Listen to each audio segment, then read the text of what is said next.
Stay on Topic episode 19.5. If you still use email, hit us up at stayontopic111@gmail.com or hit me up on Twitter at Giltastrophe or talk to James at PostJM9 or Bob at Bob Ricotta. With that said, a man who, by his own admission, is too old for this shit, Bob Ricotta. Yes, I am.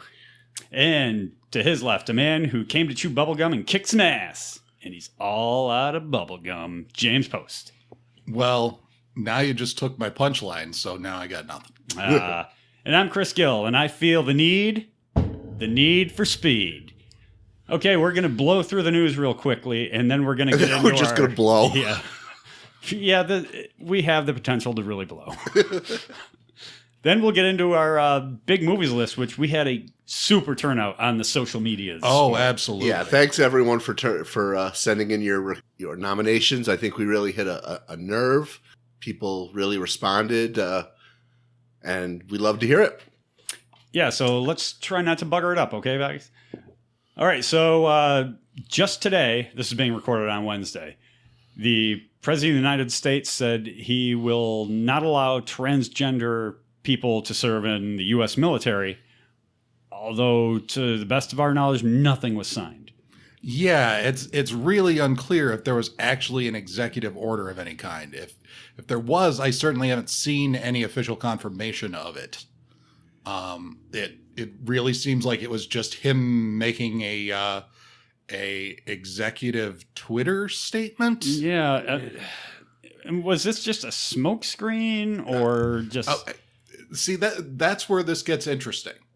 Because if you believe Politico, and, that's an if, I tend to trust their reporting, especially when it comes to the sort of backroom stuff. That's what they like. So, according to a Politico report, this was basically Trump's attempt to avoid a fight over, there's a bill going through the House right now on military funding and some other things that would include funding in part for the border wall. And it was getting hung up between Republicans over whether taxpayers should be paying for sex reassignment surgeries for members of the military.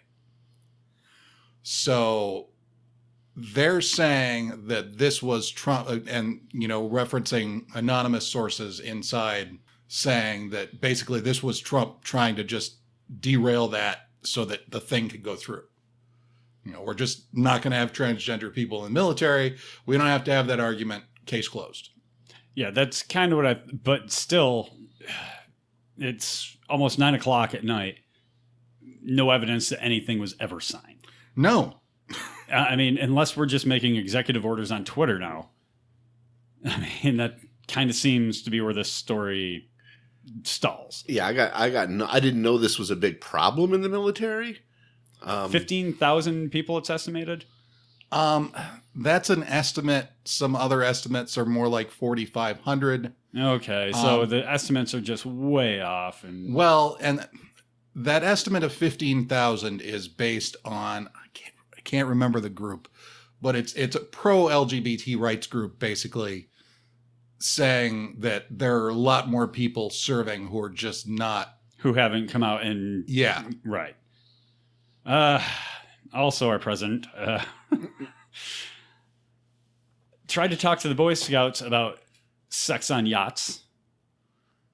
That just happened Monday. And, as a Boy Scout, nobody ever talked to me about that. That's something I missed out. There wasn't a merit badge? No. Is my old man... Maritime cunnilingus or anything? Wow. Okay. You're definitely the first one to drop that word on the podcast.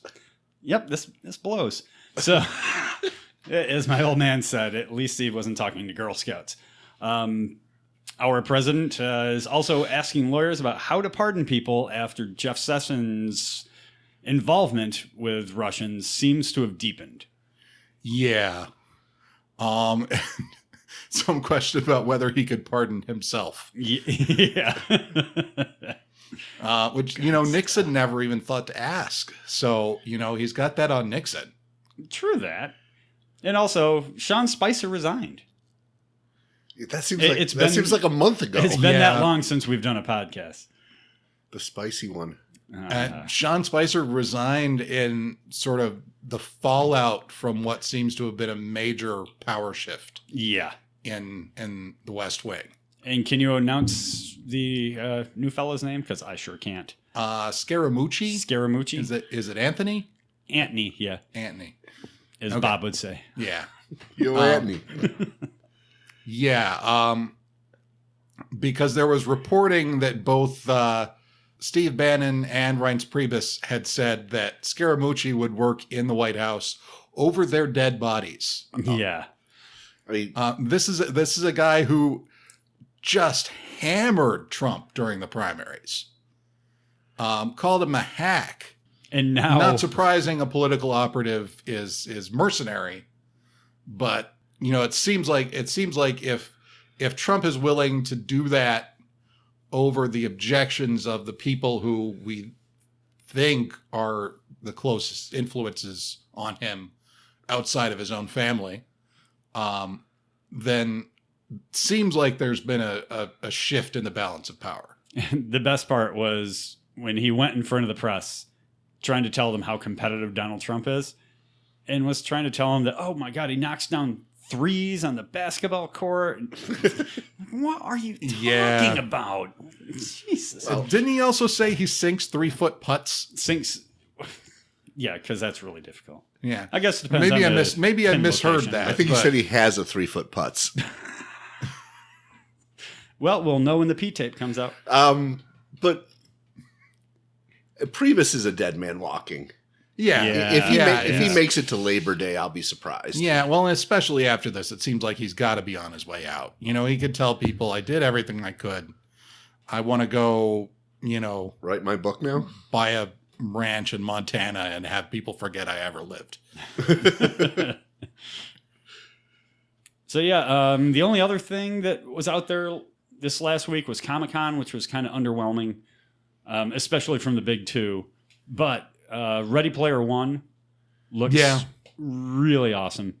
I'm just afraid that people will get a little tired of the CG because Yeah. it's almost all CG. Yeah. That better be really good CG to stick with that for 2 hours. Yeah, you don't want to end up with the Sky Captain in the World of Tomorrow effect. No. Also, the Stranger Things season 2 that got a lot of buzz. The trailer for that, Yeah. Never saw season 1. Oh, it was very good. very hugely entertaining. And it ties right into today's topic of movies of the 80s because it is an homage to all things 1980s. It is a love letter to nerds in the 1980s. It's from the D&D references to all the little movie music references. But just the graphics were... Yeah, the graphics, the set design was spot on. Costuming, everything was all 80s, and it didn't club you over the head with it. No. It just planted you there, and you were familiar with this stuff, and you could extrapolate that on your own. You didn't see a shirtless... And James is dying. Possibly. You didn't see a shirtless Rob Lowe poster in anyone's bedroom or anything. But yeah, it was... Season 1 was terrific. I can't wait for season 2. I can't wait for Ready Player One. I'm going to start reading the book this week. I believe there was a Defenders trailer, was there not? Yeah, Yeah. The Defenders was probably the most significant or buzzworthy thing that Marvel put out there. And it lived up. I mean, the trailer is great. I can't wait to see it. It comes out in August, so I'm pretty stoked Don't for have that. to wait long. Hopefully, I just moved, so hopefully I have Wi-Fi by then. That'd be great. Yeah, and it's funny because my wife was saying, if we're gonna watch that, we really need to start watching Iron Fist. No, you don't. And like, Nope. no, Not at all. Iron Fist is optional, but it's not that bad. What? I can't wait to get to your top 10 movies if you think that's not that bad. Oh, there's some. Speaking of which, again, the response to our question was terrific. And after what, week and a half Yeah. yeah, out there, we have a dead heat for number one from our listeners between Empire Strikes Back and Caddyshack. Shocker. I'm a little shocked by Caddyshack. Empire, not at all. No. No. I'm surprised that didn't win going away. Also, right behind it is Fast Times at Ridgemont High, Platoon, ranked right up there with our listeners. Yeah. I don't know what that says about our listeners. Blues They want to Brothers. sound smart. Yeah. Blues Brothers is right up there. And then we got The Princess Bride. We got Ghostbusters. And then a lot of like ones and twosy votes. Oh, sorry. Breakfast Club was right up there. Sure. Aliens, Raging Bull, Ferris Bueller's Day Off, Die Hard, Blade Runner. What else we got here? Full Metal Jacket. I was surprised that got multiple votes. I said, like, The Goonies. Duh. First Blood. It made my short list. Yeah. My short list being 40. Untouchables. Top Gun did not get a lot of votes, which surprised me. Just for the volleyball scene alone, it made my top 50. Yeah. You had a top 50 and then a top 40. Yes, he did. Yeah. Okay. It didn't make my top 40. Likewise, Raiders of the Lost Ark. Really, among our that's- listeners, that ranked surprise, pretty I would low. have expected to see it like tied with Empire. And this ranked extraordinarily high. Clue. Love my Clue. I love that movie. I didn't Yeah. think anybody else in the world did. E.T. ranked pretty low for it being E.T. Highlander. Doesn't hold up that well. The effects don't. No. The story is great. Spaceballs, Dirty Dancing, Beverly Hills Cop, Airplane, Rain Man. These are... Oh, Porky's. Somebody threw out there. And then we had some real oddball picks that people made that were really interesting. Matt Moore chose Major League. Surprised more people didn't pick that. I love Major League. Nick Sandor chose The Wall.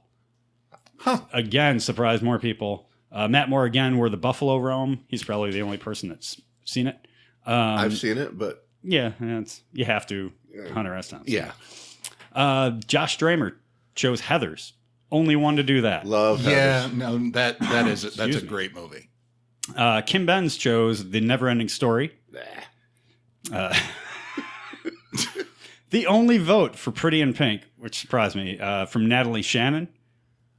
Only nomination for that. My wife submitted a verbal vote for Pretty in Pink. Oh, okay. So there's 2 votes. That moves up the list by 1. Let's see. Scott Hartzing was the only one to choose Scarface. Yeah, that's surprising. Really surprising. That nearly made my list. Lord Buffington, our old buddy who's been with us from episode 1. We'll have to share with him the Lost episode. Yeah. Just as kind of, anybody who's listened to us since episode 1, you get to hear the Lost episode someday. He chose 3 that I thought were, 2 that were, one I'm surprised didn't rank higher. War Games. Kind of a cool forgotten movie, but in today's digital age, it doesn't hold up. And Who Framed Roger Rabbit? Yeah. Man, I'm surprised that more that people was- didn't choose that. If I was still the age I was when that came out, would probably be in my top 10. Yeah. And it was so amazing to see. Just to see Disney and Warner Brothers cartoon characters interact on this was like, how did they ever get that done? Not in the before or boardroom? since. Yeah. The closest we've come is probably Sony sharing Spider-Man with Marvel. Yeah. I don't know if he did this ironically or if he really likes this movie, but Mike Briggs suggested Gandhi. It's an Academy Award nominated. I've never seen it. Yeah. If you're saying top 10 movies of the 80s, as far as production and execution, sure. Yeah. I mean, favorite? Probably not. There was some discrepancy as to what we were voting for. Is it best or is it favorite? Yeah, Because 2 different lists, but best means something to everybody else. right. Or something different to everybody else. And then Paul Peters, man, he had a bunch of just bizarro ones. Evil Dead 2, which is a horror classic. The Thing, Road Warrior, Buckaroo Banzai, Across the Eighth Dimension, Tremors, our old favorite Remo Williams, in Brazil. Yeah. Brazil is a great pick. Yeah. Mark Webster chose Escape from New York, which is a brilliant goddamn movie. Yeah. And Becky Post, who has been with us since episode 1, I think. Yeah, In some fashion or Contractually another. obligated. Only one to choose Labyrinth. Yeah. So that's how everyone on the socials chose. We're gonna go round table, starting with Bob's. Okay. There was. Okay. I'm sorry. There's one that got thrown out there that I don't remember hearing you mentioned, and maybe I just missed it, which was History of the World Part 1. We have our own list to go through. Anyway, yeah, I did. So you're not didn't mention anything. You don't know what our lists are. How could you not mention anything from the social media that was on our lists? Why do you have to spoil things, James? Why do you Okay. have to spoil things? You couldn't just roll with it. So we're gonna go round table. We're starting at 10. So you're only worried about spoiling your own list. Yes. Okay. We each have our own criteria, as it turns out. Bob, explain the criteria you're going to use to go through your top 10, starting with your 10th pick. All right, I just picked what I considered the best movies of the 80s. These aren't necessarily my favorites. That would be a somewhat different list. These are objectively the best movies of the 80s, in my opinion, which I don't know if you can be objective in my opinion. I know. So you want my number 10? Give us your number 10. It is The River's Edge. What a cool movie. Yeah, it's for those of you who haven't seen it, it's about a bunch of lower class kids, friends. One of the guys in this group tells his friends that he killed his girlfriend, who was also a part of that social circle. And it's just a movie about how the people in this social circle deal with that. You know, the loyalties are split. Some want to side with the guy. Some want to turn him in. It's a great little sleeper movie. I looked on Netflix. It's not on Netflix, but I guarantee you'll enjoy it. In a superb cast. Yes. Crispin Glover, a young Keanu Reeves. Ione Skye. Oh, Yeah. And Dennis Hopper kind of plays the old recluse that they all buy their pot from. right. Yeah, and who played the big fella that they were all trying to cover up the crime for? Was that D'Onofrio? Was it?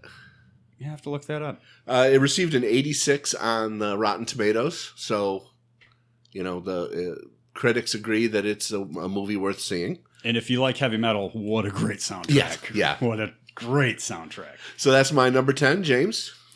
Okay, so just to start off, my list is based on my favorites with absolutely no claims of objective quality of any kind. My kind of list. And I also really didn't do a lot of research for this because I didn't want anything to really influence me. So I don't know Rotten Tomato scores or anything like that. This is just my list from my head. My number 10 is Tootsie. Wow. Would not have chosen you as a Tootsie guy. And it's relevant given today's news. Right? Yes. And just, you know, I love Dustin Hoffman. And was just such I know that it seems quaint now, but when I saw it, it was such an eye-opening movie about gender and the workplace and gender roles in general, and also, you know, really funny and a great performance by Dustin Hoffman. Academy Award winning, yes? I believe so, yeah. So, yeah, that's my number 10. The criteria for my number 10 was all about rewatchability. I don't care if they're good, maybe not even be like my favorite movies of all time, but these are the ones that I could just watch on a loop because they are just so entertaining to me. And the 10th one of those is Time Bandits. Okay. Excellent pick. Yeah, 1981. To me, it's Terry Gilliam's best post Python stuff. And he brought a lot of the Python guys to be in the movie. I mean, it's a who's who of people of the, you know, Sean Connery plays King Arthur, and yeah, it is a terrific flick. If you get a chance, try to hunt it down. if you're into Terry Gilliam stuff. Bob, what's your ninth pick? My ninth, and one of only 2 comedies on the list, and this one's a rom-com. Bull Durham. Okay. I love Bull Durham. Great cast. Tim Robbins, Kevin Costner, and a beautiful Susan Sarandon. Tim Robbins and Kevin Costner play minor league baseball players. One on the way out, one on the tail end of his career. The other one an ascending star, and it's kind of a love triangle between them and Susan Sarandon. And it's just smart and funny and sexy, and that about says it all. If you're concerned about the pronunciation, you say Susan Saran Wrap, and then you picture her in Saran Wrap. Done. Okay. All right, so that's my number 9. Okay. My number 9 is The Karate Kid. Huh. I would not have chosen that for you. No, and Is it was kind of like a time capsule movie for you? A little bit, but also just, there's been so many other movies like it that I think it's sort of been erased how different it was when it came out. Yeah. As far as, that plot, the young kid, the master who doesn't seem to know much and then turns out to be, the wise, all-knowing, and, it's been done so many times since that we forget that this was one of the first times it was done well. Star Wars? But it's not the same story. No. I if you want to go, isn't bullied. If you want to go Joseph Campbell, I mean, obviously it's the same story, but it's a story about this kid sort of finding his balance and his self-worth, through what it turns out really isn't fighting. But the discipline and... Yeah, exactly. My number 9 is 1987's Predator. It's John McTiernan's perfectly done sci-fi action movie, which there's a difference usually between sci-fi and action. He blended them both together in probably the best... I can't say it because it's too subjective, but my favorite action movie of the 80s. They've never been able to recapture that, which is such a shame because The Predator is such a good character. It's probably Schwarzenegger's best movie. Well, if you keep throwing it in movies with aliens, Yeah. Eventually you're going to get back it's there. It's going to click. Yeah. Great and cast. games. Yeah. Super cast, some really sharp, just macho writing in it. And to me, that was the pinnacle of sci-fi action perfection. What do you got for number 8, Bob? Number 8, Empire Strikes Back. And there's the tiebreaker. And now I'm not going to recap the movie or anything. I probably just spend a little time defending why it's so low on my top 10. And the only reason is that I don't think it stands alone as a movie. It is part of a trilogy. It doesn't function as a standalone movie. If you take someone and drop them into the Star Wars universe starting at Empire, they won't get it. They won't get it. So it's still, I think it's still the best of the Star Wars movies. The new ones have surpassed it in special effects, but as far as shock, I Am Your Father, come on. Well, not only that, but this George Lucas willingly stepped away from his baby and let Lawrence Kasdan write it and Irvin Kershner direct it. Yep.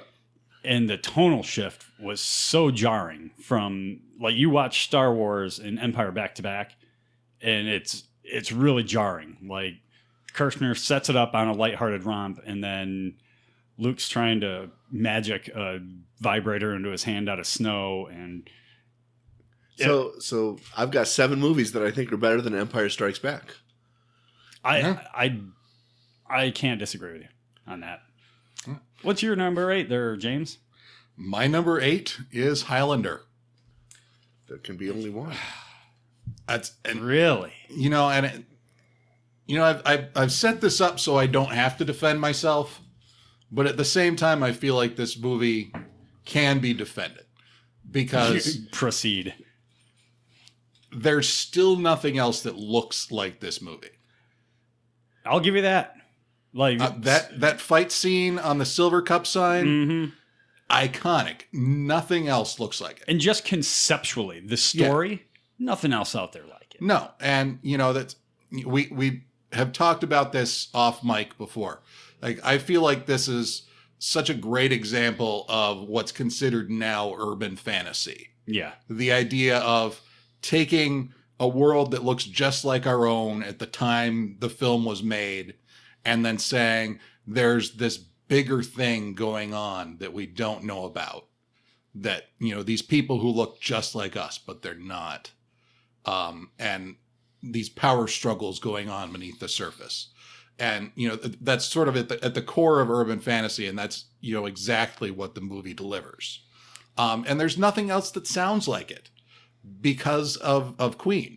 Because they committed to this crazy idea for a movie and made a full soundtrack. And it's Queen over everything? It's some of their better work. It makes it all better. It's certainly not by any means their worst album. You put a different soundtrack on that or Flash Gordon, also the 80s, and man, it's probably terrible. Yeah. Flash Gordon, I'm surprised somebody said that one because that was kind of a cool movie. But yeah, also with Highlander, some really cool dialogue. Like, the dialogue is so simple but perfect. Yes. The big problem people have with it, especially contemporarily, is you have a Scotsman playing a Spaniard and a Frenchman playing a Scotsman. Yeah. But, at the same time, like, I understand that you've got Christopher Lambert, who's doesn't sound remotely Scottish. Not at all.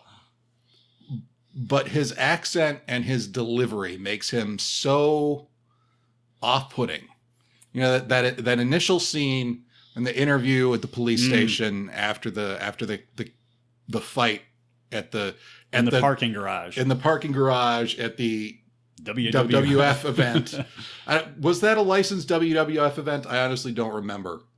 Or if it was just some promotion. Anyway, and to me that opening with the wrestling it's tied so much to the 80s in my mind already. Oh yeah. But that initial interview with the police where you as the viewer aren't sure whether he's a good guy or not. And you're really not quite sure until maybe a third of the way into the movie. When they reveal his loft where all his artifacts are from over the years that he's been alive, that's when you're like, oh, okay. So yeah, but it puts you at ease because it humanizes him, puts him in an element. But I feel like he was playing that character intentionally opaque, and I think it works. Yeah, I mean, my 12-year-old self loves that movie. Yeah. But my every year self loves my number 8 pick, RoboCop. It's Paul Verhoeven's just stupidly over-the-top, violent, dystopian future movie. You think our listeners know? Anyway, yeah. Alex Murphy gets shot up. His brain and some of his organs get put in a cybernetic suit. You get RoboCop, and it's his commentary on Verhoeven's commentary on society through this movie is just scathing. Yeah. There's so much more to that movie than an action movie. Yeah, way more. And the violence is so gloriously over the top. And that's what the reboot just totally failed to understand. Yeah. And had nothing to say. No, I mean, as RoboCop 2 proves, the first RoboCop is a standalone movie. You can't franchise it. No. It's its own thing. Just let it be and let it be awesome. What do you got for number 7, Bob? I'm taking a left-hand turn with this one. Number 7, Steel Magnolias. A movie about a group of strong women. I think that not all the characters are fully realized, but the Sally Field character, the Shirley MacLaine character, the Olympia Dukakis characters are fully realized women with different sides and different emotions, and I just enjoyed this movie about women and their friendship. And top to bottom, the best cast of that era. Yeah. Even in the supporting roles, you had terrific actors, playing the husbands or the brothers or the sons. And shocking, only got a 69 on the Rotten Tomatoes meter. I gotta call bullshit on that. Me too. Steel Magnolias is and good movie. The thing you've got to understand, and this is where I'll call myself a liar a little bit. I did look a little bit at the rankings of my movies after I had put my list together, and Rotten Tomatoes, when it's aggregating review scores for movies that old, is often using modern reviews. Okay. Oh. As you'll look at a movie from the early 80s and you'll see, So there's in a their top- in their millennial top- doing in their movie top critic reviews. reviews, there'll be reviews that were written in like 2010. Gotcha. Well, Okay. that does So change things. yeah, So, yeah, number 7, Steel Magnolias. Total curveball, totally deserved. James? one that I think people might be surprised to hear from me. My number 7 is The Natural. I love that movie. You are not a sports guy. No, I'm not. But it's not sports. It uses baseball, but it's about something much more. Yeah, it's It's almost an old school myth through baseball. exactly. It's myth in the capital M sense. Yeah. And if you haven't seen it, why not? But Robert Redford plays Roy Hobbs, a guy who's supposed to play baseball, Best or whatever it was to play the game. and then doesn't, and comes back to it later in life with a magical bat. And if you know it, only for the home run, Yeah. you've got to know that scene. It's been used so many times. And throughout the movie, some of the most gorgeous cinematography. Oh yeah, just beautiful. And just a story, a myth, and yet also a really human story about a guy, who should be too old for this, and yet somehow can't be stopped. Except because he was stopped. Yeah, No spoilers. yeah. Okay, but terrific movie. I'm kind of jealous I didn't put it on my list. And I haven't seen it. That was my jaw hitting the desk. I will see it. I haven't seen it yet. You absolutely should see Oh it. my God. And do have to call out, because that great scene with when the ball hits the lights and shatters the lights and somehow shatters all of the lights in the stadium. And reflected off the glasses That's one of the magic manager. It's magical realism. Yeah. It's not intended to be realistic. But that music that anybody who's seen the movie can hear in their head right now. Randy Newman Yeah. I mean, did an amazing score for that movie. I'd like to hear more of his scores and less of his songs. Yeah. Okay, my number 7, we're going to stay in 1987, The Untouchables. This is the movie that absolutely cemented Brian De Palma as an A-list guy. Obviously, it's about the Untouchables that brought down Al Capone, with Kevin Costner playing Elliot Ness, and Sean Connery's best role. I'll say it. It's his best role. If not his best role, certainly his best performance. I don't think Connery has ever lent weight to a movie the way he lent weight to this movie. Really? No, He plays I James concur. Bond so silly in everything, but this, I mean, he was just the man. And the most important thing about this movie is the score by Ennio Morricone. Yeah. Unbelievably Well, awesome. I mean, if you don't already know that Ennio Morricone is a great, film composer, then the good, the bad, and the ugly. Yeah. He's iconic. He is to Italy what John Williams is to America. He is Italy's John Williams. Yeah. I mean, Not Danny Elfman? not so much. I don't know who the Italian Danny Elfman is. But yeah, one last thing on De Palma. De Palma, like so many other directors, got to start in horror. And man, those horror influences can really be seen in this movie. Yeah. And with the color palette he chooses for the blood. Well, and the use of timing. The staircase scene. Forget about it. Yeah. That was a great, iconic scene. Yeah. That's not something a action director doesn't use time in a shot that way. No. And this is not an action movie.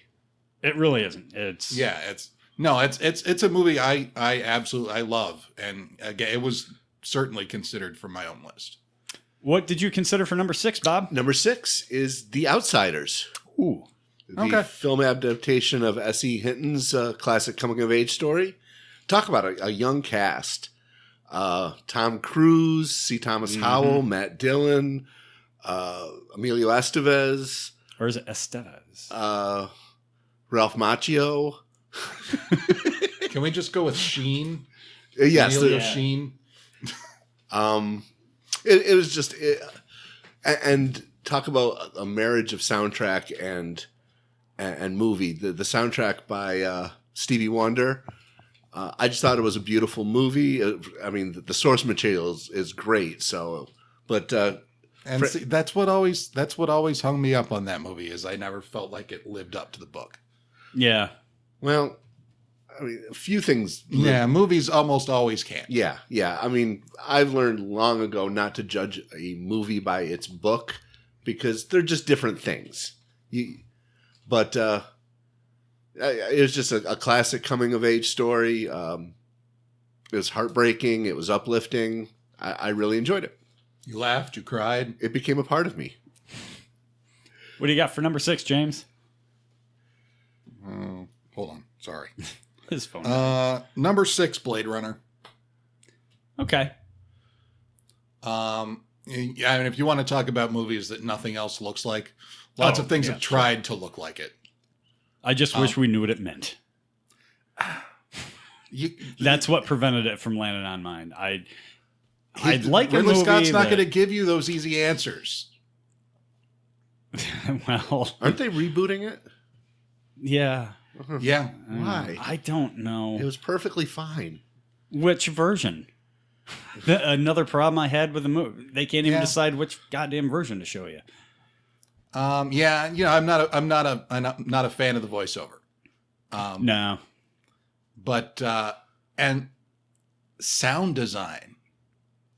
Performances. I mean, obviously, God, great performances. But a movie, setting aside music, a movie that creates a sonic landscape where you feel like you close your eyes and don't even see those iconic visuals, and you still feel like you're in that world just from the amazing sound engineering that was done on that movie. To me, the most striking thing was the set design, particularly in what's his name's apartment, who worked on the replicants.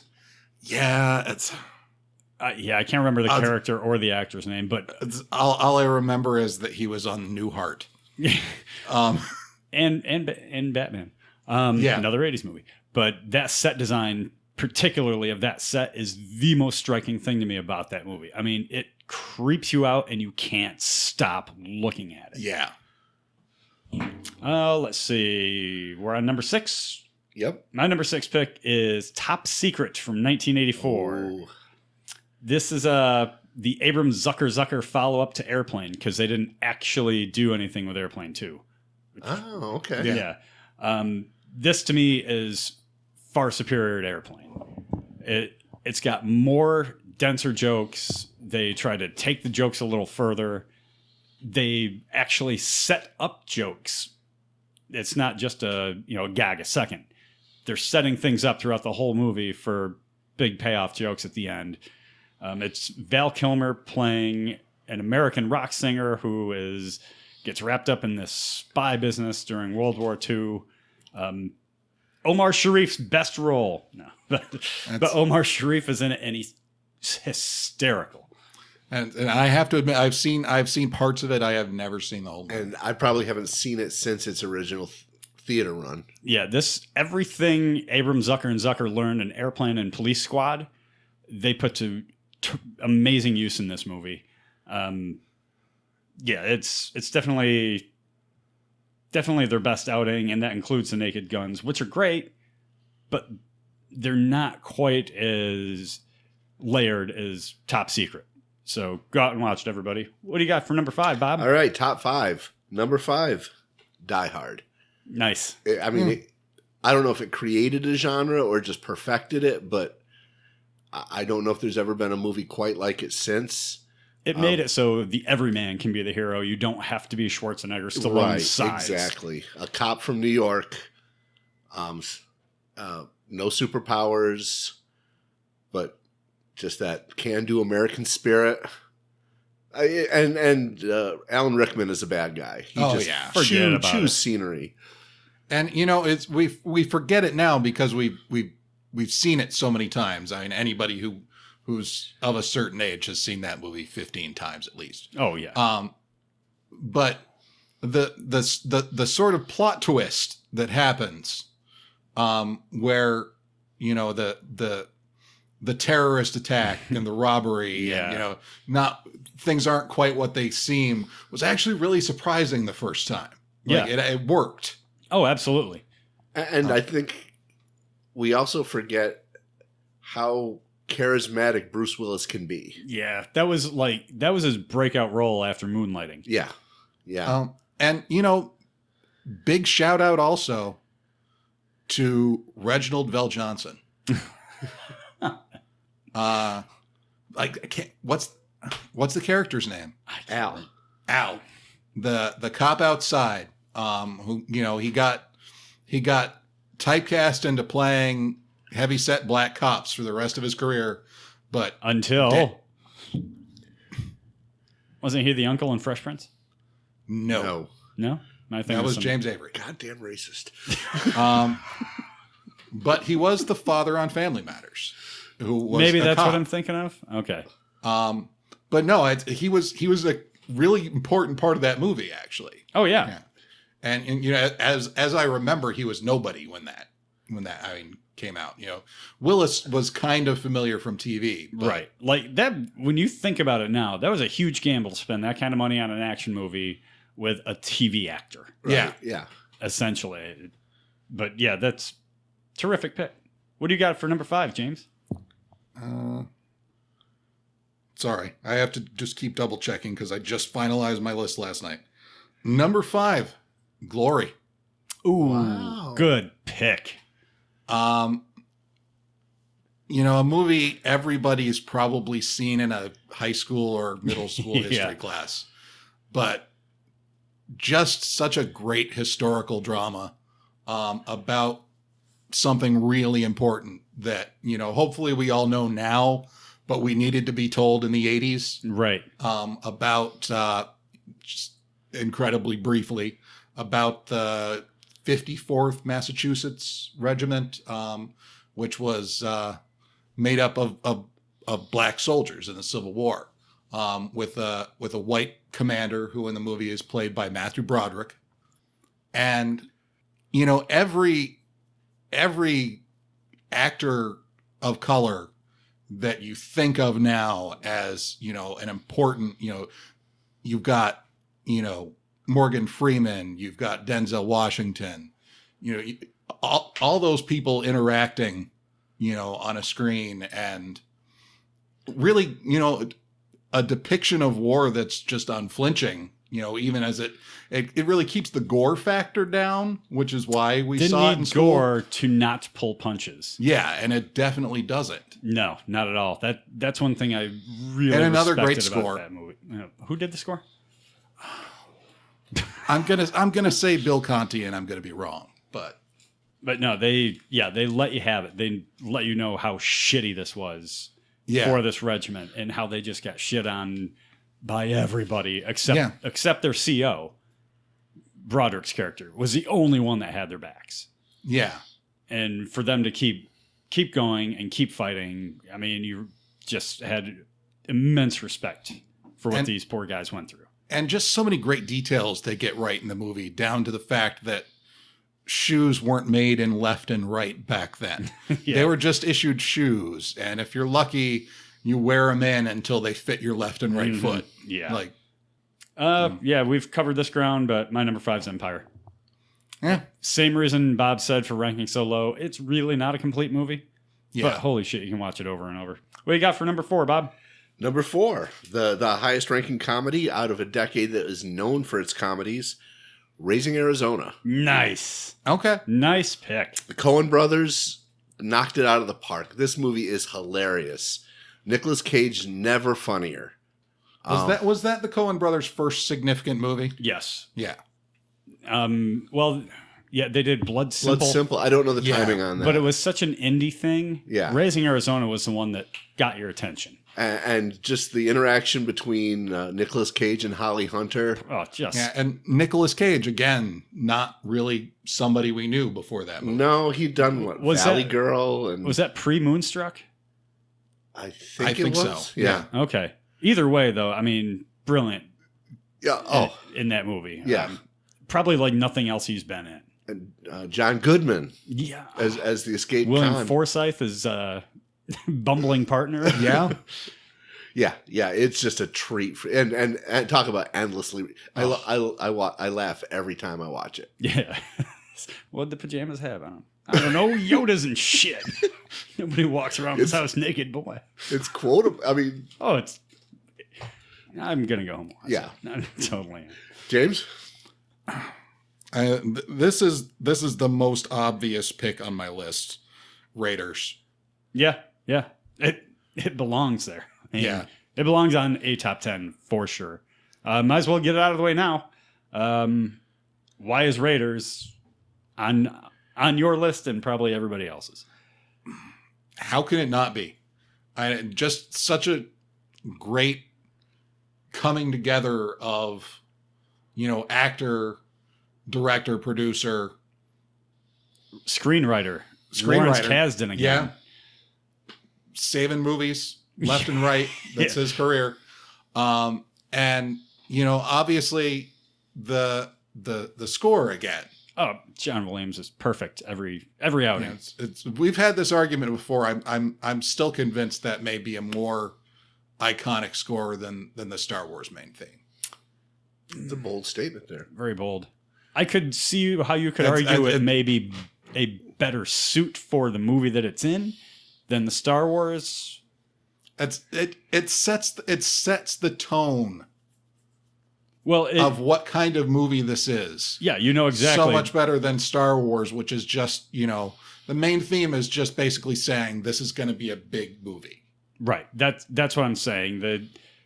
You're in for a rollicking adventure with the Raiders theme. Yeah. You really don't know what to expect from Star Wars. And if the only part of Raiders that existed was the scene where the guy walks up with the double swords and Indy shoots him. It's just one big sword, but it's just one huge. Oh yeah, that's right. Yeah. You're thinking of Batman. You're just going to keep bringing up Batman. If that was the only part of that movie that existed, it would probably still be on my list because that's just such a great scene. An ad lib because everyone on the cast had the flu that day. It wasn't just Harrison Ford that had the shits because that's what I know. Everybody on the cast had this horrible flu strain. Ford's manifested itself in the shits. Yeah. And the whole crew was just wiped out. And he's like, why don't I just shoot the guy?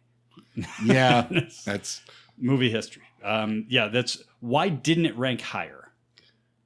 Why didn't it rank higher? Honestly, because and it's not a criticism. I'm genuinely curious. There There are movies I like better, movies that I think are Okay. more important. And that's an amazing movie, and everyone should see it. But there are other things that I had higher. Because there's the argument out there that Indiana Jones's involvement does nothing for the end result.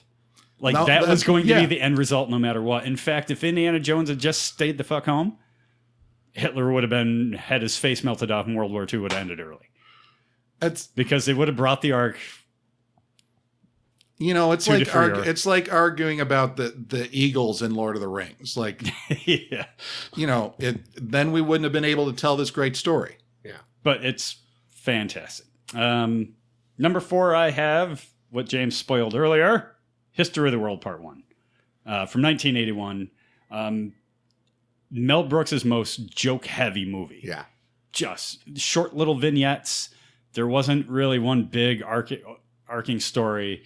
Just a lot of little quick hits and some longer narratives. All utterly hilarious, and you can watch them over and over and still get the same kick out of it. Better than Blazing Saddles? I enjoy it. It's more watchable than Blazing Saddles to me because it is those quick little hits. It's easily digestible. You don't have to go through a story per se. Just the scene with Mel Brooks as a waiter at the Last Supper alone. Yeah. It belongs in everybody's top 5. But that the religious stuff though, why there are 10 commandments. He dropped the 11 through 15. You understand why I was trying to call it out before, right? I don't. Because my father-in-law mentioned it. Yeah, and then you didn't list it. Right. Yeah. Because I knew it was coming up later in the show. You didn't. But it was a onesie, and you didn't mention it, and you said you were going to do that. So then I was confused. So Gotcha. Bob, what do you got for your trifecta? Top 3. Number 3, Do the Right Thing. Spike Lee's, in my opinion, I'm not familiar with every Spike Lee movie, but this was the best one I've seen. It talked about race relations in the 80s, but unlike a lot of movies, it didn't offer any answers. It just said, Yep. things are really fucked up and everybody's dirty a little bit. yeah. It was just an unblinking look at the racial animosity that was close to boiling over in New York City. It was beautifully shot. That's the reason why we know who Spike Lee is. Yes. Yeah. Yeah. I mean, I loved She's Gotta Have It. I loved School Days, but this was his opus. So number 3, Do the Right Thing. Good pick. What do you got, James? And now you're going to make fun of me. Oh, boy. Number 3, Akira. I can't make fun of you. It's a great movie. Okay, I wasn't sure if you'd even seen it. Oh, I God, know how yes. you feel about the Japanese animation, so This one has no tentacles. Well, no, it's got okay. it's got more tentacles than all other Japanese They're animation not combined. They're not entering orifices. Okay, fair enough. There are other series that don't do that, but go ahead. If you're into nerd culture and you have to watch Akira, Yes. it's just a thing you have to. It's required viewing. And it's culturally so important. It's incredibly culturally important in Japan, where it reflected a period of disaffected youth and a lot of concern about juvenile delinquency and where that was leading, and a feeling of youth that didn't understand what their parents had gone through in the war, which was also reflected in other movies in the 80s in Japan. Animation like, Grave of the Fireflies, which is a great movie that I didn't put on my list because I never, ever, ever want to see it again. Like, Kind of like Worse Watership Down. worse than Shawshank, or not Shawshank. Worse than Schindler's List is Grave of the Fireflies. That depressing. And Akira not only was important in Japanese culture, but when it came over to the U.S., which actually wasn't until a little later, really introduced an American audience to the aesthetic of Japanese animation and but pure and what it could. Like there was a couple in the 70s. Astro Boy was out there. Yeah. But when you first saw Akira, you were like, holy shit, I need to see more of this. Yeah. Then you accidentally this isn't rent a cartoon. This the is other someone, anime that tentacles do penetrate orifices, and you and your buddy are What sitting is there it at with you age with 12. tentacle porn? Because that's what Japanese culture does. Racist. Yeah. They rape things with tentacles. But no, this was the first time I saw a movie that I felt like this isn't a cartoon. This isn't animation. This is someone making a film, and they're using animation to do it. Yeah, and again, when you first see it, as a young person, you just want to see more of that thing. Yeah. That's how, and you never found another movie that quite hit like that did. Let's see. For my number 3, I've got Hal Needham's magnum opus, 1981's Cannonball Run. The most rewatchable movie. You can't deny it. It's perfect. You can't poke holes. See, I saw it once, and I'm good. It is, especially if you grew up around a car culture. I mean, it just hits every nerve. Have you ever seen the Gumball Rally? I have. Which came first? The original Gumball, but then they redid the Gumball Rally. Didn't they come out around the same time? Cannonball Run, Gumball Rally, weren't they? I thought Gumball Rally was more like early 70s, late 60s, somewhere in there. Really? Or was that the other one? I don't know. Anyway, go on with Maybe Cannonball. I'm thinking of It's a Mad, Mad, Mad World, which really, to me, inspired this movie. Mm-hmm. But there were actual cannonball runs. Yeah. People actually did this. People like Dan Gurney would jump in a car and race people across the country. And they tried to capture the spirit of this with madcap comedy thrown on top of it. And the star star after star. Dean Martin, Sammy Davis Jr., Farrah Fawcett. And the... why is that called? I'm just laughing at the star power of Farrah Fawcett. Yeah. And see, and that's why to me, and this again, and we discussed this, I'm coming to this from such a different place. I was born in 79. So these movies, with the exception of ones like, the Karate Kid or something that, I could have seen in the theater when they came out. Most of these I didn't see until later. So I was sort of removed from the culture they existed in. And some of the cameos probably didn't hit quite as strong. And that's what I'm the saying. Terry Bradshaw, it's character. Cannonball Run. I enjoyed it when I watched it, but it felt like a series of gimmicks to me. Oh yeah, Sure. That was. But I probably saw it in 1994. I mean, Jackie Chan kicking biker's ass in some redneck bar in the middle of nowhere, priceless. Yeah. What do you got for number 2, Bob? Number 2, Raging Bull. I think if you took all the movies that we've aggregated, I think this would probably be the highest objectively rated. It's 95 on the tomato meter. It's just beautifully shot. Scorsese used black and white to really show the bleakness of Jake LaMotta's life. Somehow the fight scenes and the blood were more brutal because they were black and white. Yeah. This was true art. It was depressing as hell. It's one of those movies I don't know if I'll revisit, but it was an important movie. I was glad to see it, and I recognize it as the piece of art that it was, and that's why I ranked it number 2. Yeah, and if I had to, if I was putting together my list in an attempt to rank objective quality, that would definitely be on there. Yeah. I mean, it's a can't miss movie of the 80s. I think it's boring, but I understand why everyone else thinks it's great. I just can't get into it. Can't sit through the whole thing. I've never been able to, and I've tried. Everyone, oh my God, Raging Bull's the best. James, your number 2? My number 2 is a number 2. It is Star Trek 2, The Wrath of Khan. The only Wrath of Khan, right? The only vote I don't. The only vote anywhere for it, which surprised me. And to me, I mean, it's a couple of things. I think it's great.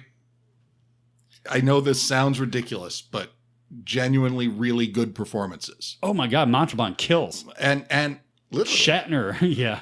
Shatner, Probably Shatner's best work. well, and you know, he was directed by Nicholas Meyer in this movie, and again in Star Trek VI, which didn't make my list, but I do like it a lot. That ended in the 80s? It was either 89 or 90. We're I'm splitting not sure. hairs. But anyway, kind of cements for me that Shatner is incredibly director dependent, because in those two movies, he actually gives really good performances as an actor. And particularly in Star Trek II. This was, you know, you've got to remember that there was a 2.5 season TV show that became a cult classic. And then there was Star Trek the Motion Picture, which It sure was. You know, it was a movie. I'm far from the first person to call it Star Trek the Motionless Picture. I actually kind of like it, but mostly ironically. Just boring as fuck. An attempt to, I don't know, maybe stretch a 40-minute episode of the original series into a 2 hour and 15-minute movie. I don't know. But all of a sudden we get this movie that just hits. Like, we're going to take this old rivalry that was created in the original series that not even that many people saw, and we're going to blow it up into this epic battle of wills that takes place over the course of a whole movie. And to make it work so well. And the brilliance about that was you got the old school fans back on board because of the continuity. Yeah. And it was written so well and so cleverly that you can just jump in and watch it, and you don't need the backstory. They do a good enough job of setting that up so you don't have to be a Trekkie to get it and to enjoy the movie. Yeah, I mean, this is the, of all of the Star Trek movies, this is the one that you could most easily show to somebody who just doesn't care about Star Trek and say, just watch the damn movie. It's a good movie. The best Star Trek movie by quite a large leap. And proved that you could make a Star Trek movie and be successful. There wouldn't have been any others if that hadn't worked so well. No, because the first one bombed pretty ferociously. I don't know how Wrath Khan got made. Like, that's... The first one actually didn't do that badly. But they had Star Wars numbers in mind when they did Star Trek the Motion Picture. And they spent too much money on the first one and actually cut the budget for the second one and produced a masterpiece. And that was actually a pattern throughout the Star Trek movies leading up to the reboot, is they would have a successful movie, and so they would up the budget, and then it would be terrible, and they would cut the budget, and then they would make a good movie. And it's the Star Trek IV, the one with the whales, which is still, adjusted for inflation, the highest grossing of the Star Trek movies. It was the most accessible. The reason it took place on Earth, shoestring budget. Yeah. And we're talking like 40 million. Leonard Nimoy's like, can I direct it? Yeah, sure. What the fuck? Who cares? Yeah. My number 2 is Big Trouble in Little China. Oh. Yeah. It's not John Carpenter's best movie, not by a long shot. It's my favorite. Like, this has everything you want, especially when it came out in 86. So, I'm in middle school or something. Just hit every nerve. Still does. Still get massive amounts of entertainment out of this. And that's one that, I didn't see until 10 years later, and it still worked just as well for me. No doubt. Kurt Russell is so good as Jack Burton.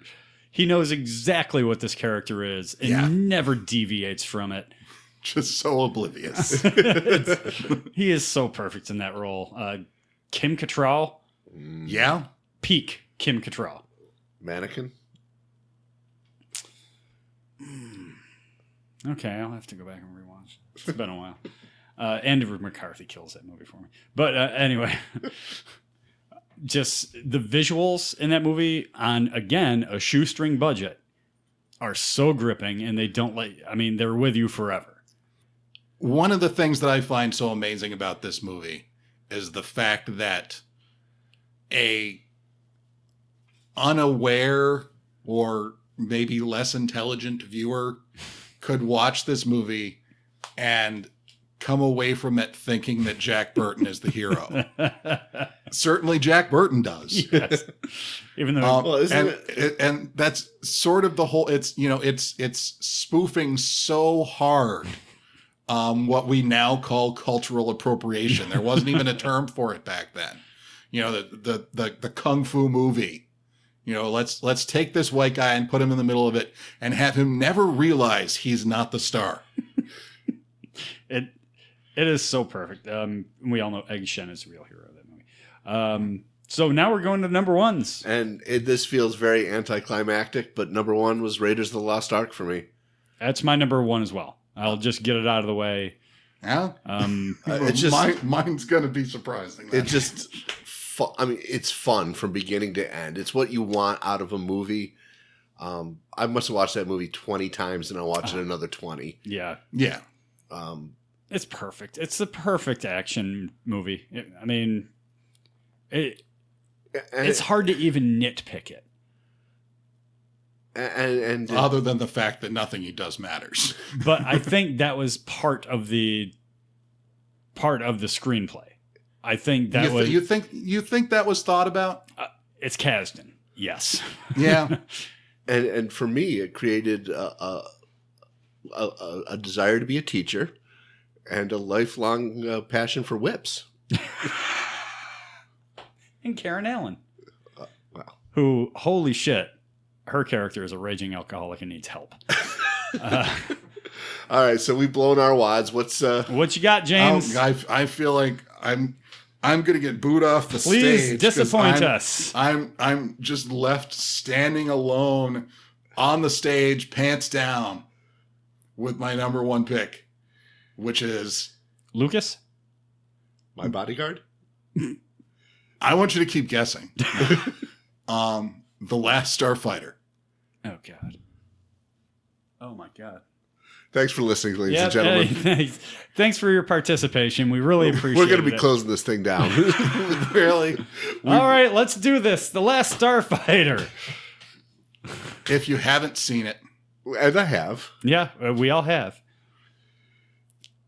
How can there be a more perfect fantasy for a child of the 80s?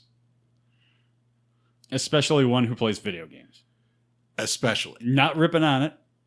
That's a fact. I mean, that's every video gamer's fantasy. Yes. This is a story about a young man with basically no future who, as it turns out, his true talent, his true calling in life is to be really good at that video game that they happen to have at his trailer park. And it just hits so many buttons for somebody who loves games and who grew up in that time period. And I think maybe you guys were almost too old for it. Maybe. Because it really was like, I saw it when it came out and it was just huge in my head. And great score. And I'm completely blanking on the composer. I'm terrible. And groundbreaking special effects at the time. Yeah. Oddly enough. Yeah. They look, worse than the PlayStation 1 now, but that it was amazing to see that at the time. It looked like really good Missile Command. Yeah. Well, just the video game that he's playing to get selected to become a starfighter, that was a fantasy. Nothing looked like that and wouldn't for 15 years. The most notable thing to me about that movie was always, how did Preston agree to do this movie? But he's so much the best part of it. God knows Lance Guest isn't. And, Lance Guest is just clueless kid, which is what he needs to be. Mm-hmm. But yeah, I mean, Robert Preston, the Music Man, Yeah. a legend, and so perfectly cast. It couldn't have worked without him. They would never have gotten the green light. It wouldn't have any anybody else in that role, and it's hard for me to believe this kid would jump on board with anybody else. Yeah. But Robert Preston's like folksiness, Yeah. helps him out. But And he's a grifter, but he's good at it. I mean, Yeah. it's the Music Man. Yeah. A monorail. So, But no, I don't intend that, in any way, ironically or contrarily. That's honestly, it's my favorite movie of the 80s. so I found it interesting. We all put our top 10 lists together, and the only repeats were Raiders and Empire. Yeah. Obviously, on the overall, that leaps Empire is the number one movie for Stay on Topic. Caddyshack is now a distant third, because I think that would have put... Nope, Caddyshack's still second, and that vaults Raiders up to third. So some of the movies that were not mentioned. I was just going to say, do you have any honorable mentions, James? Not you're gonna like. Dead Poet Society. Meh. I like that movie. Nearly made my list. Now I don't remember. Okay. It was too late at night when I was. Before chopping we it get to down. Ricotta's laundry list. I won't read I'm just going to hit on some of the ones that nobody picked out. But go ahead. My honorable mentions, the two that I've killed me cutting. 1987's Roxanne. This was Steve Martin's big screenwriting debut, adapting Cyrano de Bergerac to modern day. Wonderful goddamn movie. Hated cutting it. 1981's Arthur. Dudley Moore's the performance of his life. Never did anything for me. Yes, just perfect. Whoever has drank too much wants to be Arthur. Bob, what do you got? So 48 Hours, Yeah. classic mismatch buddy movie. Good one. Heathers. I love Heathers. Risky Business. Do you get more 80s than Risky Business? It didn't age well at all. I Neither mean, it did was a huge deal back when it came out, and it just, It didn't age nearly as well as The Last Starfighter. But man, Rebecca De Mornay on that train. Be right back, folks. Vacation. I'll be in my bunk. Nobody mentioned National. Funny damn movie. Yeah. Trading Places.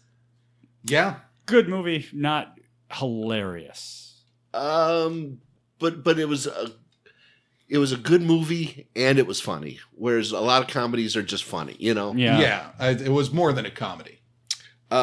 Spinal Tap. Nobody said Spinal Tap. Yeah, We had one person. on the initial run through, Spinal Tap got 3 votes. I believe my wife voted for Spinal Tap. I believe she did. I mean, talk about groundbreaking. Yeah. The whole mockumentary. You wouldn't have had The Office without Spinal Tap. I was just going to say, like, that movement in the 90s, it seems like everyone was really late to that party. Because when did Spinal Tap come out? Oh, 85, 86? Yeah, I mean, it took him almost 10 years. Well, more than that, shit. Almost 15 years to copy that and figure out how to use it. Stand By Me? No love for Stand By Me? No love. It's okay. I'm okay with that. Yeah. Fish Called Wanda. Love that movie. Still holds up. Still funny as hell. Yeah. That's an important movie too. I like smart comedy. I like comedies where you don't necessarily laugh out loud at the guy getting hit in the nuts, Right. but you laugh inside. And that Fish Called Wanda, it has its slapstick moments, but it also has just its clever moments, and it has Robert Klein. Kevin Kline. Kevin Kline. Just playing a great ugly American. Yeah, Fish Called Wanda was the last movie I cut. It was between Fish Called Wanda and The River's Edge. Ooh. Oof. Yeah, that's painful. Yeah. So So my takeaway from doing this list is the 80s had a lot of comedies. A lot of good comedies came out of the 80s. Not a lot of important movies. And you know, we talked off camera about all the movies we have, like Ordinary People, other Oscar winners that we'd never seen, Sophie's Choice. So, you know, this is in no way exhaustive. But, you know, aside from Raging Bull, I can't think of any movies that were going to be on a list of all-time greatest movies. Yeah. But when we go to the either 70s or 90s, then we'll hit some... Oh, those are huge decades for film. Yeah. I mean, really just huge decades for culture altogether. 80s was just very prepackaged, it felt like. And for me, this was a very... I mean, we're talking about my childhood. I was 13 in 1980. I was 23 in 1989. So, you know, this is the prime of my life. I literally grew up with these movies. Same, yeah. I started in grade school and finished in high school through the 80s. So, I mean, you talk about the formation of an idiot. That's pretty much what the 80s did for me. James? Again, like I come to this from such a different perspective because, you know, I grew up in the 80s in the sense that, you know, I was growing up. But, you know, when Empire came out, was that, what, 81? 80. 80? Yeah, I was a year old. So I was 4 when Jedi came out. You know, a lot of this stuff, you know, is sort of culturally removed from me. You know, the younger stuff, the cartoons, all that kind of stuff sort of resonates more for me. And the things that stuck around and became part of the culture, those are the things that I ended up seeing. I didn't sort of have my own sort of fishnet where I went through the 80s and caught my own things the way you guys did. So the 80s had already been filtered for you. Yes. And it's funny because I'm almost having the opposite problem that you had, because a lot of the movies that are considered classics of the 80s, I was too old for. Yeah. I was too old for Ewoks when Jedi came out. E.T. was cute, but I was there to make out with my girlfriend. Never-ending story. So very old. The Never-ending Story. It was a kids' movie. I didn't go see it. I still haven't seen it. It's about a flying wolf dragon something. I don't know. But so a lot of the movies that a lot of people said, you know, were their favorites, I was too old for them. I was at the drive-in drinking by then. I have to, you know, one movie I have to admit almost made my list was Labyrinth. Really? I rewatched that. It is not a good movie. It's so visually arresting. The cod piece. The cod pieces. No, I'm talking the set design and the animatronics. Okay. And just doesn't look like anything else. And I mean, come on, Bowie. The performance, the music, you know. But again, you know, much younger. But my sister was, I think, literally in love with David Bowie in that movie. So I probably saw that movie 40 times, whether I wanted to or not. Yeah, this list was really light on Tom Hanks. No Eddie Murphy. Yeah. Also, Kubrick. We had Full Metal Jacket, but... We didn't. Well, the listeners did Full Metal. We didn't do. No. And as I'm saying the list as a whole. I'm not just the three of us, but everyone who participated. And we've pretty much admit Full Metal Jacket is half a great movie. Yeah. And half a war movie. Yeah. And a boring war movie. Like the second half of that is a drag to get. Kinda. Yeah, it's not interesting. But yeah, a lot of big names in the 80s. But all anybody remembers, you know, if you ask people, you know, did you like Full Metal Jacket? They're going to say, yeah, because they remember the boot camp scenes. The first 45 minutes. Yeah, they don't remember the rest of it. Yeah. And at least for good reason. If it wasn't for Two Live Crew, no one would ever know why that was a thing. Yeah. And at least among the three of us, there were no John Hughes movies. No, we had Pretty in Pink. Was that John Hughes? Yes. Okay. And he was mentioned by one of the listeners, but that again, Oh, Breakfast Club, wasn't that Hughes? Yep. Okay, Yeah. that was mentioned. But not among the three of us. Well, I'm trying to include our listeners, Bob. okay, all right. But But yeah, no 16 Candles, which to me is my favorite Hughes movie. Superior to Breakfast Club. Yeah. And St. Elmo's Fire is goddamn awful. 16 Candles makes me angry. Is this the race thing again with Long Duck Dong? No, I don't like the characters, and I don't like the way the story plays out. Like I feel like all of the wrong things are rewarded. I don't know. Just sometimes I get really judgy with movies like that. But well, we seem to have gone a little long tonight, but Yeah. we're on hour number 3 of the podcast. But that's what happens when you talk about stuff you're passionate about. That's, after we cut 40 minutes of me fumbling for the Schindler's List title. And then there's the coughing fit. Yeah. That's another 10. And But all this. Seriously, this is something we enjoy doing, and it shows because we could probably do another half hour. And part of that is because you guys participated. We love hearing from you. We love interacting with you. So I don't know what we're going to do next week. We will publish that on Facebook and Twitter, but interact. At some point we'll be posting these lists on social media.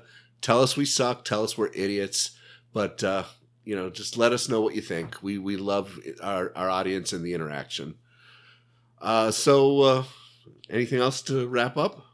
No, you said it perfectly. As I usually do. Yes, we'll probably come up with the topic for next week and look forward to the next bunker special down the road. Like and subscribe.